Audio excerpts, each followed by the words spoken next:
Welcome to Get Rich Without Being a Bitch. This is the place to hear real and raw conversations about what it takes for female entrepreneurs to achieve financial success and live a rich life. I'm Vanessa Shaw, author of The $1 Million Question and your hostess for this podcast.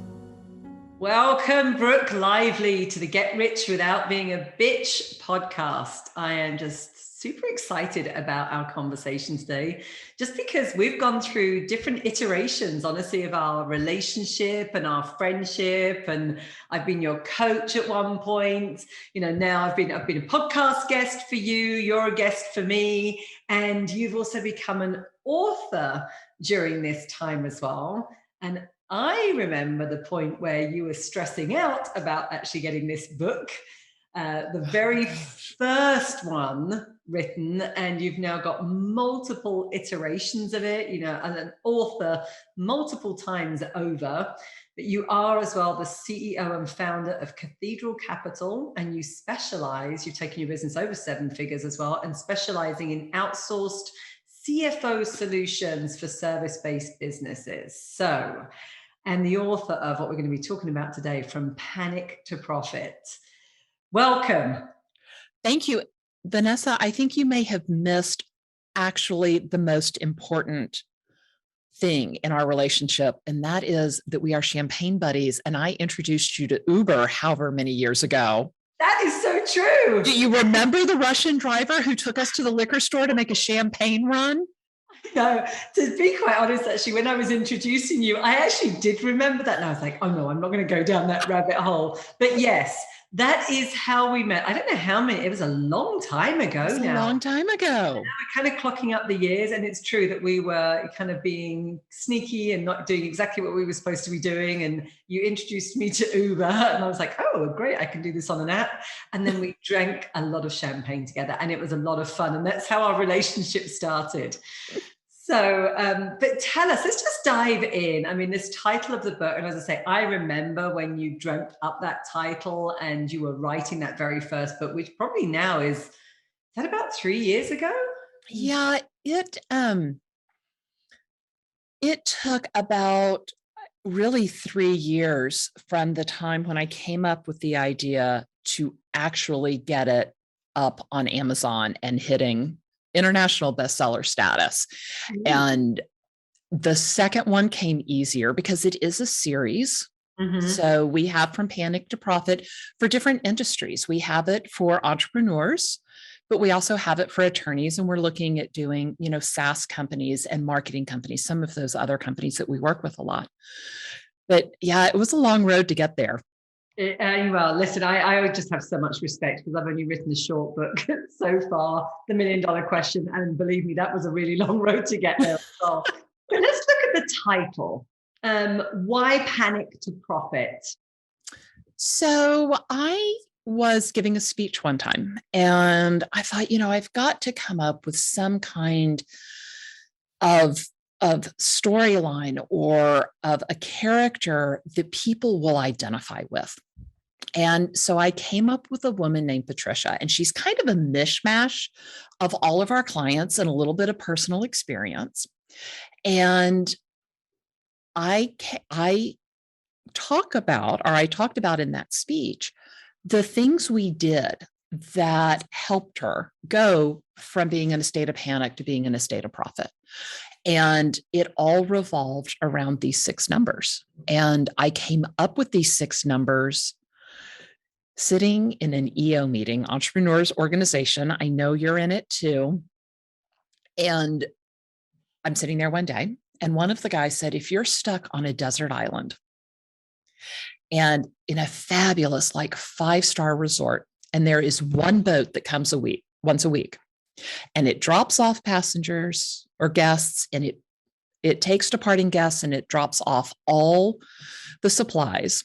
And this resort has no phone, no internet, no TV, no contact with the outside world. What 3 pieces of information would the captain of that boat need to give you for you to make the decision about whether you could stay for another week or not? Oh, I love that question. Isn't that a great question? And I took it Such a back great to my question. team Yeah. and I'm like, what are the 3 pieces of information? Is it 3? Is it 5? Is it 17? Is it 22? Is it 2? Like, what is it?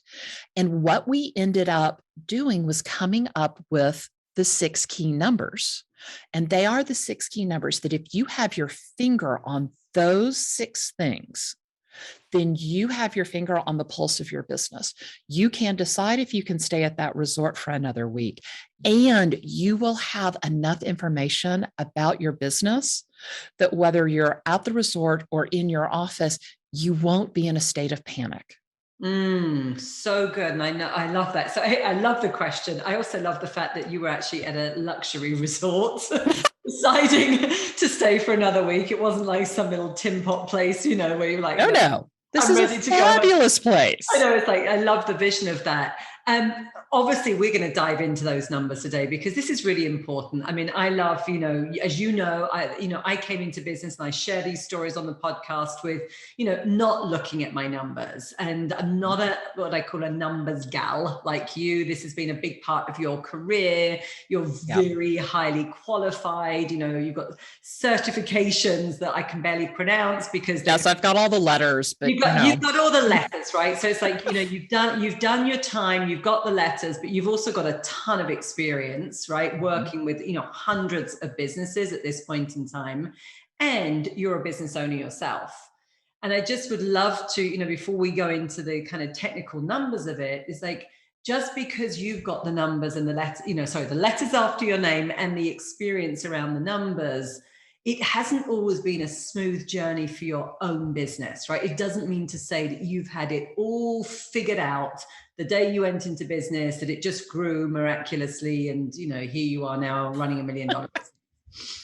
well, I have to say, unlike most people, my start was kind of a miraculous start. I had people come to me, ask me if I could start this business. I said yes.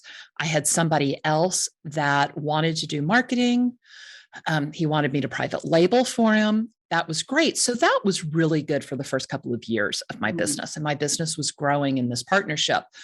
I realized that he was not the partner that I wanted going forward. Yeah. And we spent a lot of time on this topic. He wanted to renew the contract and I didn't. Yeah. And at the time when I told him that I was not renewing the contract and we would not be moving forward, he was 94.3% of my business. Yeah. And that was the scariest time in my business. And, over the next 2 years, I had to fire a part-time person. I encouraged a full-time person to leave. I maxed out my lines of credit, which, because I'm a numbers girl, because I'm a CFO, I had actually lined up bunches of lines of credit before I fired this guy, before I said we're not going to renew the contract, because I knew that hard times were coming. So I prepared for it. And so I maxed out the lines of credit. I maxed out all my credit cards. I took every single penny of equity out of my house and refinanced. And I think one of my lowest points came when I applied for a credit card. It had a whopping $900 limit. Oh, good Lord. Oh, gosh. And I waited for it desperately every single day. And when it finally came in the mail, I went at like 10 or 11 at night to a bank on the other side of town and did a cash advance on it and took every penny that I could in cash off of it, because I had to make payroll the next day. And that was the only way it was going to happen. Yeah. And I lost money for 26 months in a row. Yeah. And it was rough. Yeah. And listen, and thank you for sharing that, because I think that those are, the stories we often don't hear about, right? You can say now, oh yeah, 7-figure, look at this amazing business. You built an amazing team. You got a wonderful reputation, author across the books. Because I was your coach through pretty much all of that time. and like getting out the other side, right? And the mindset and the resilience, right? That, obviously revenues were growing. It's not that, the revenues were growing, but as you say, but God knows, not fast enough. Not fast enough for a while. You had, again, you'd lost, this was a complete rebuild, as you say, like whatever it was, 93, 95% of clients. So there was, I had $1,800 of revenue a month. Yeah. I mean, that's just, again, so low compared to where you'd been. Then, of course, we need help. There's all of these other things, marketing and everything. But I think the one thing you had, Brooke, was that holding on to the vision of what you wanted to create. I did. And I think that people talk about anything that's scary is worthwhile. And when you own a business, it can be scary, and you're going to run into, and you've talked about this before, you run into terror barriers. Yes. And what you want is on the other side of that terror barrier, and you've got to get through it. And there are 4 ways to do that, right? You can kind of inch up to it and get comfortable and inch a little further. You can tie yourself to an engine that is going down the track and taking you with it, and you have no option to get off. What is behind you can be scarier than what's in front of you. And let's face it, to some extent, that was where I was operating part of the time. Yeah. But the really good one, the one you really like, the one you really want to do, is holding that vision, because that vision is like armor. If you can see it, touch it, smell it, feel it, if you know exactly what it's like, it is like a bubble that will let you walk through fire. That's such a good metaphor. I've actually never heard anybody describe it like that. And you just described that so beautifully, because I've often talked about the terror barrier, not in quite that elegant way, I might add, but I love that. As you say, it's like that it's a protective, safe place. When everything else is just, and a lot of evidence, again, when we come back to the numbers, you as a financial professional were looking at your numbers and seeing them not going in the direction that they want to. No. The first thing that starts to drive crazy decision making. That's when we take the wrong clients. We start undercutting our fees. We do too much for free. I mean, there's lots of crazy kind of behaviors that can be driven there. And that's part of, I think really staying that course, holding the vision, and just, really having the faith that if you're doing the actions that you need to be, you will get through to the other side, and there's real freedom and joy on the other side. I think that's absolutely true. And I talk about terror barriers a lot, because I think a lot of people are very scared of their numbers. I know that you have told your story, and in your story, you were petrified to look at the numbers. Yep. And you wouldn't look at the numbers until your accountant called, Madame Shaw. Madame Shaw, vous allez faire faillite, which, by the way, means you're going bankrupt in French. Right, that was not what you want to hear. And so I think that if you do cloak yourself in kind of that bubble of your vision, and you do the hard work, because let's be clear, this is not, no one who is listening to this started their business because they wanted to look at the numbers. Yeah. They started their business because they were passionate about the item or the service that they're selling. Absolutely. Yeah. And so, hold on to that, and hold on to the vision of what you want to become.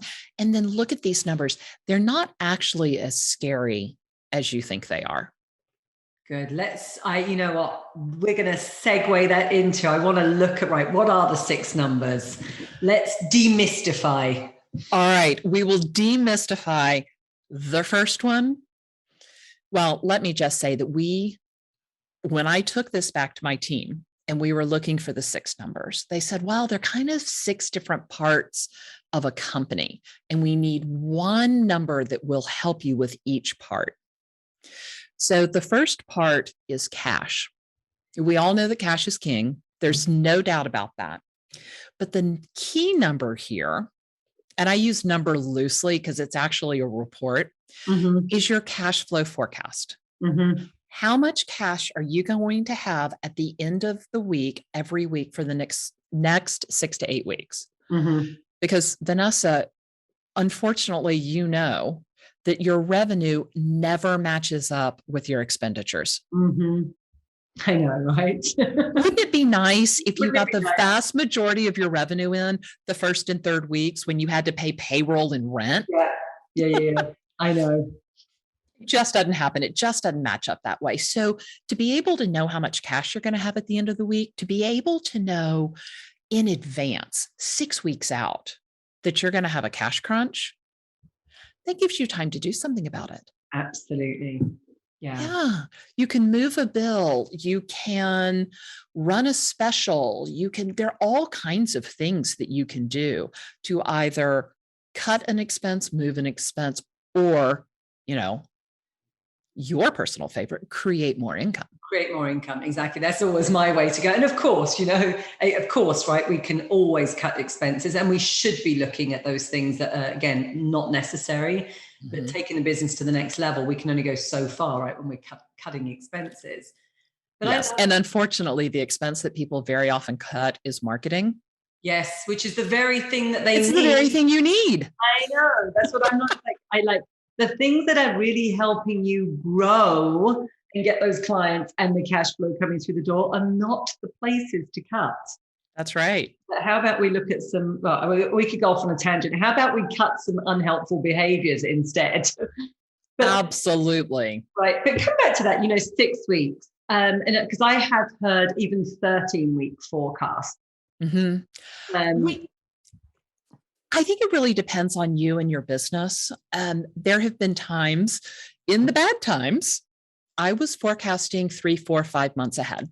Mm. I also have a very stable business.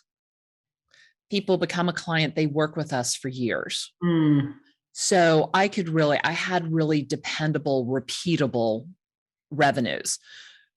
Not everybody has that. So for some people, looking 13, 16, 20 weeks out, I mean, is that really helpful, or is that just, total fairyland making it up? Love that distinction. And that's really important. So again, if you've got kind of like a sticky, like yours is, as you say, it's a very sticky model, right? It's actually difficult for clients to leave you because they've revealed so much stuff and you're in systems and everything.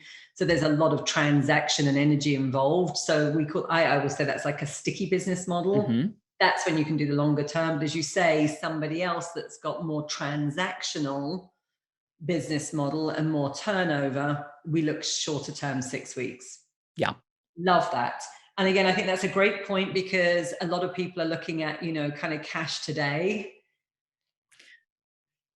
They really do. Like, do I have enough cash to get through the day is where you start. And then you get a little better and you start to look, do I have enough cash to get through the week? And then the more successful you come in general, the further ahead you start to look. So then you start to look a month or 2 months. And the problem is that you need to be looking that month or 2 months out from the very beginning. Yeah. The more cash you have, which is when people tend to start looking out further, you don't have the need as much anymore. Yeah, it's true. It's so true. Okay, next number. What's the second one? Next number. So we did these numbers kind of, they're divided into 2 different categories. We have the numbers that look forward, that tell you what's going to happen. So your cash flow forecast tells you how much cash you're going to have in the next 6 to 8 weeks. And then we have 2 that help you get on track. So let's look at another forward-looking number, which is all around your production. So if you're a manufacturing company, it's called your work in progress. If you are a service-based business, it is usually also called your work in progress. It's the work that you have done and completed, but you haven't yet billed for. And in general, in a service-based business, you are going to do the work in July, and then you're going to bill it out on August 1st. Got it. So what you really want to look at is your work in progress. How much WIP, WIP, work in progress do you have? And there is nothing better than that moment in the month when you have more WIP than your monthly nut. So if you know that it costs your business $100 to run a month, all in, all your expenses are $100. That day that you look at your WIP report and you've got $102 in, you know that from that point forward through the end of the month, it is all gravy. All that money is going to go straight in your pocket as profit. Good. Now, yeah. The flip side is when you're 3/4 of the way through the month and you only have a quarter of your nut in WIP. So if you're 3 weeks in and you only have $25 in WIP, you know you need to get busy. And again, it's that forward-looking number. It gives you some time to react and to get some billing done, because otherwise next month's going to be really, really ugly. Yeah. And those things, as we always know, they always compound, right? It's like, mindset starts to go down the drain and then panic comes back, That's right. Back to the title of the book, right? Then panic comes in and then all of a sudden we've got unhelpful things happening. That's right. And you're making those bad decisions again. Right. So production, what's the next? So I think there's another forward-looking number that's coming. There are 2 more. So one is around marketing and sales. So if we look at your WIP, and this month's WIP is next month's revenue, we want to look in marketing and sales. We want to look at those clients coming into your business, because in most service-based businesses, this month's sales call is next month's new client, which is month after next's revenue. So we want to make sure that we have enough clients coming in to keep supporting the company. So the number we look at is the number of sales calls booked, because that will tell us. Most business owners know if I have a sales call, then blank % of the time they become clients. So you can really look at that and say, all right, I've got 10 sales calls this month. I know that on average, I close 60% of them. That's going to be 6 new clients next month. Yeah. And this is really about keeping the pipeline full as well, right? It's back to Absolutely. back to those activities of, yes, as you know, that's the kind of sales and marketing is the piece that we do a lot of with our clients. Yeah. To me, I'm like, this is oxygen to the business. Absolutely. We need and to breathe again, fresh oxygen. Yeah. If your pipeline's getting thin, you've got some time to pump it up, because we know that this month's sales calls impact revenue in 2 months.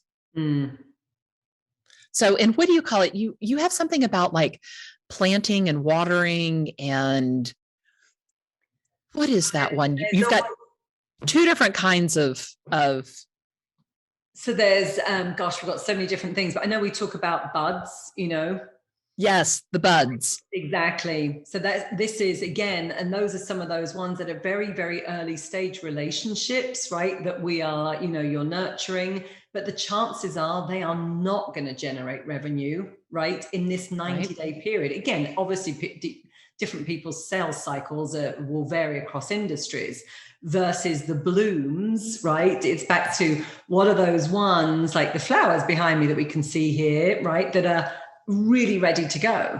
And that's back, we've always got a mix of those in the business. And I think sometimes, again, people put that, their focus on the buds or trying to create new, frankly, as well, right? It's like we're trying to sow brand new seeds, and it's like, but there's probably a lot of opportunity that's already there. I mean, we know that it's already around you. Like, where are we going to put that focus so the pipeline is staying full and kind of smoothly oiled? That's right. And if the pipeline is not as full as it should be, don't go out and plant seeds. Really look and see what flowers are there, what blooms are there that you can pluck. Yeah, absolutely. That's probably one of the biggest things that I see. I think it comes back, the more I talk about this with you, Brooke, now, the title, it's like, actually, that title is so perfect. I mean, it's perfect from my world as well, because as you say, like, people will look at their calendar and I'll say, so how many sales calls, like how many appointments have you got? What is in the pipeline? And even asking that question at times can be like, oh my gosh, like we've been so busy. There's not enough. There's not enough, right? It's like, I've been in the weeds of the business, or they're too dependent on referrals, right? And referrals are great. But again, it's hard to drive them. It's hard to be in the driver's seat. And it's back to that, like that panic that can so quickly come in. And that's what I see with a lot of our business owners. They're off creating new. No, there are blooms. Believe me, there are. We're going to help you find them, and it's going to be so much easier. That's right. Then we'll work on the other stuff. Okay, so sales calls booked. That's a great metric, a great number. What's up next? All right, so the last one, the last forward-looking one, we want to look at your engagement-based KPIs. Like, what are those key performance indicators? What do you know about your average engagement, whether it's your average client, your average sale, whatever you call it, whatever word you use? What are the averages about that? Because that gives you so much information about your business. When you know those averages, you know things like how many clients in a month your team can handle. Right? Yeah, how much pressure does a new client put on your team? So you want to know the average price, the average length. How long does a client stay with you? Is it very transactional and they come in and it's a 20-minute transaction, or do they come in like with us and stay for 2, 3, 4, 5 years? Right? And again, how much staff it takes. So what we're looking for here is net new engagements. So you should know, or I would like for you to know, how much capacity your company has to do work. And then how much of that capacity you're utilizing. Net new engagements is a quick, easy number to tell you if your utilization is rising or falling. Because let's say your people are already working flat out, and all of a sudden your pipeline is full of blooms and you go in there and you pick them all. And you have more clients coming on than clients that are leaving. Your team is going to be under a tsunami of work, which is so difficult for them. But if you're looking at your net new engagements, if you know how many clients a team can handle at any given time, then you can say, okay, here's the deal. I know that a pod or a team, whatever you want to call it, can handle 30 clients at any given time. And I'm looking at my net new engagements, and we're adding 5 net new. We've got 5 more new clients than we have clients that have left. We're averaging 5 net new clients a month.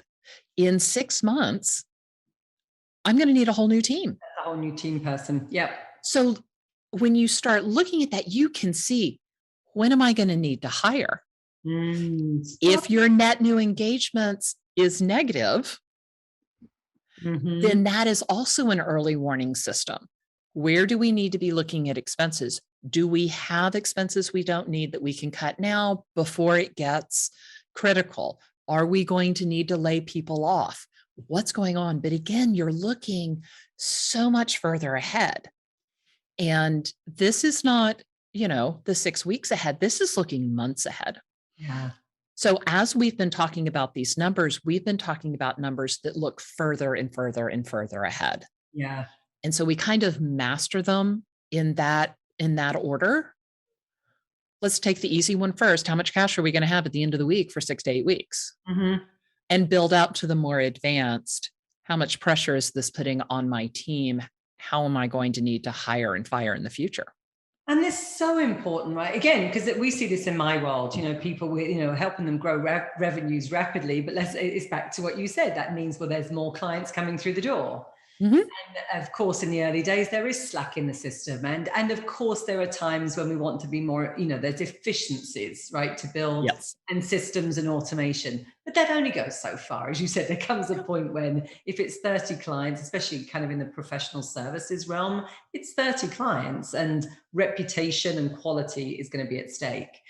But I know from a lot of our business owners that this is a big place where they struggle is the wanting to know when they're going to be ready to Yeah. hire. It And really is. so, I love this because it's like they can really start to prep that. It's like, actually, you don't need to hire if you're looking at your net new engagements and you can see that they are kind of up and down. yeah, Right? That's not the place to put the attention. The place to put the attention is going to be on the marketing and the sales and actually getting that more consistently growing first before thinking about hiring. absolutely. So, we walk our talk. And I met yesterday with we're a traction based company. We run traction. So I met with my integrator, my COO, and we know that we're going to need a new CFO on deck ready to take clients in January. Mm-hmm. Because we know that we're going to have to start hiring in November Mm-hmm. because we have to bring them on in December to train them, because we have to have at least a month, if not 6 weeks, before they start taking clients. Yeah. Yeah. So, I mean, here I am talking about my December hires and my January new clients. Yeah. So anyone listening to this, we're in July now, but again, that's such great planning, right? And again, back to the title of the book, instead of being panicked, instead of being reactive, all of these numbers are about helping you become proactive. And with the proactive, you make better decisions, especially when decisions are based on data, which is really where we come in as CFOs.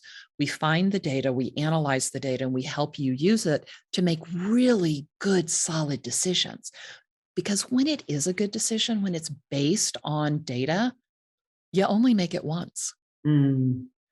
And when you're panicky and you don't have good data, a couple of things happen. You make the decision and then wake up in the middle of the night.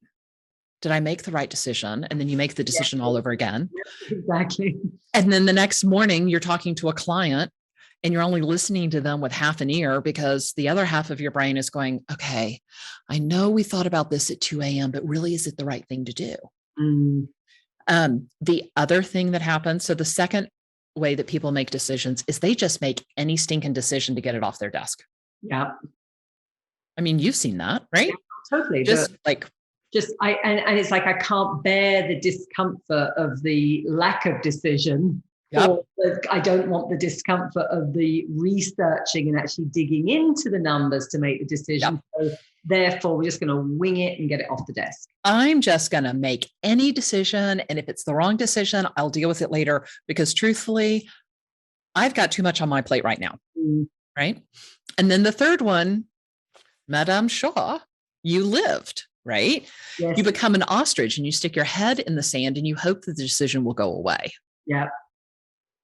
And it doesn't. It doesn't work. No. It feels good. Madame Shaw, you are going bankrupt. I know, Madame Shaw, exactly. But again, head in the sand feels good for a while when the sand's a cool kind of place to hide, right? But not for long. Not for long. Not for long. Yeah, so it's all about looking forward. And the more information you have, the further ahead you can make a decision, the more comfortable you are with the decision, and the easier the decision is to make. So it does take you from that panicky feeling to that very calm place where you can make solid decisions that bring a lot more profit into your business.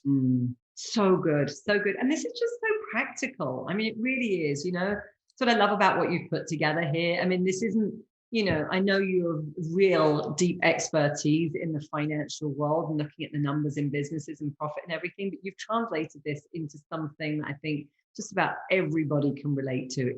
This is a practical toolkit for growing a business.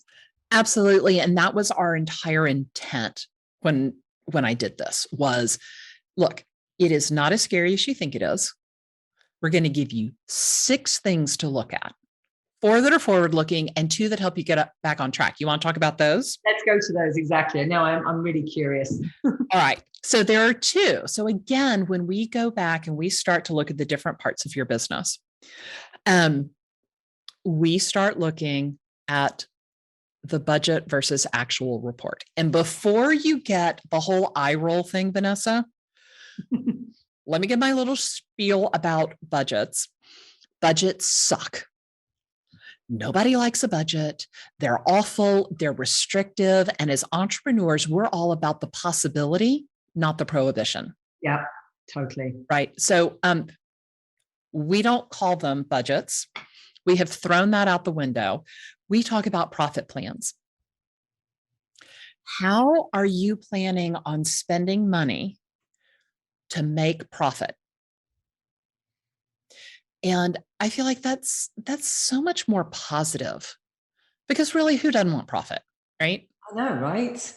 And for those of us that like to spend a bit of money as well, it's kind of, it speaks my language. As the other one is just feels like, as you say, like you're just clipping my wings here. I'm I'm a business owner. Like, don't constrain me. And this is what you get to spend. So unfortunately, I have not been able to convince Intuit, who is the maker of QuickBooks and a whole bunch of other financial software, to buy into my language. Intuit, big company that they are, does not want to change the verbiage of their reporting. So we are stuck with budget versus actual. And what this is it is a report that really puts your profit plan right next to what you actually did. This is the first number that looks backwards. And by doing that, you can see where you're off track. What changes do you need to make? It also shows you where you've done really well. Like revenue was really up. That's great. And it gives you the opportunity to sit back and think about what you did last month that really drove revenue. So you can do that again, right? We want to continue the positive things, and then we want to find the root cause of the negative things and change them. Now, I will say the first time you do this, you're going to look at it and you're going to have 42 things you want to fix. Yeah, for sure. Yes. Pick one. And the first time you do it, you may want to pick an easy one, but pick one, because you and your team can't handle changing 42 things at once. We're just not wired for that kind of change. So pick 1 or 2, maybe 3, and fix them. And then the next month, you'll fix 1, 2, or 3 more. We have a big joke around my company. We were reading a book. Actually, it may have been Traction. It said, "What's your customer guarantee?" And we're like, that you're going to suck less next month. And I'm like, I don't think we can say that publicly, guys. But I mean, it's really the truth. Cut yourself some slack. All we're looking for is to suck less next month. Yeah, and make progress, right? And as you said, incremental steps. But as you said, if it's 1 to 3 things every single month, again, what I'm liking about this is the fact that you're looking at these numbers very regularly, so you can course correct a lot sooner. But again, come the end of the year, that's 12 to 36 changes. And that has huge impact. That's huge impact. Yeah. What's the last number? The last one. Number? So this is the one that really I get the most questions about. The question I always get is, how much should I be spending on my people, my rent, my copier, my marketing? I mean, you could put any number of expenses in there.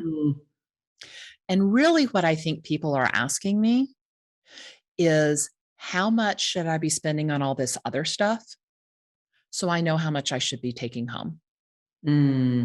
So the area of your business that we're talking about are your ideal ratios. What is the ideal ratio of revenue to expenditure for your payroll? What is it for marketing? What is it for overhead? And we have 2 different ways to do it. We've got the quick, easy way, and we've got the more granular way. So let's do the quick, easy way here. 1/3 of your revenue should go to the people doing the work. Okay, 1/3 people, right. 1/3 should go to overhead, which includes your marketing.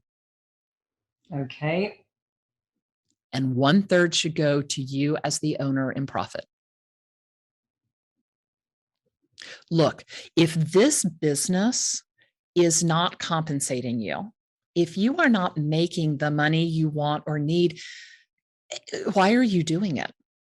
So we look at not only the profit that your company gives you, but we want to look at total owner compensation, because in general, you are working in your business. So you're probably getting a salary for the work you're doing in your business. If you have taken an S Corp election, the IRS mandates that you take a reasonable salary. So you get money from salary, you get money from profit, and you also get money from all those personal expenses that you bury in your business. I know, I get it. We all do it. It pays for some trips, it pays for some meals.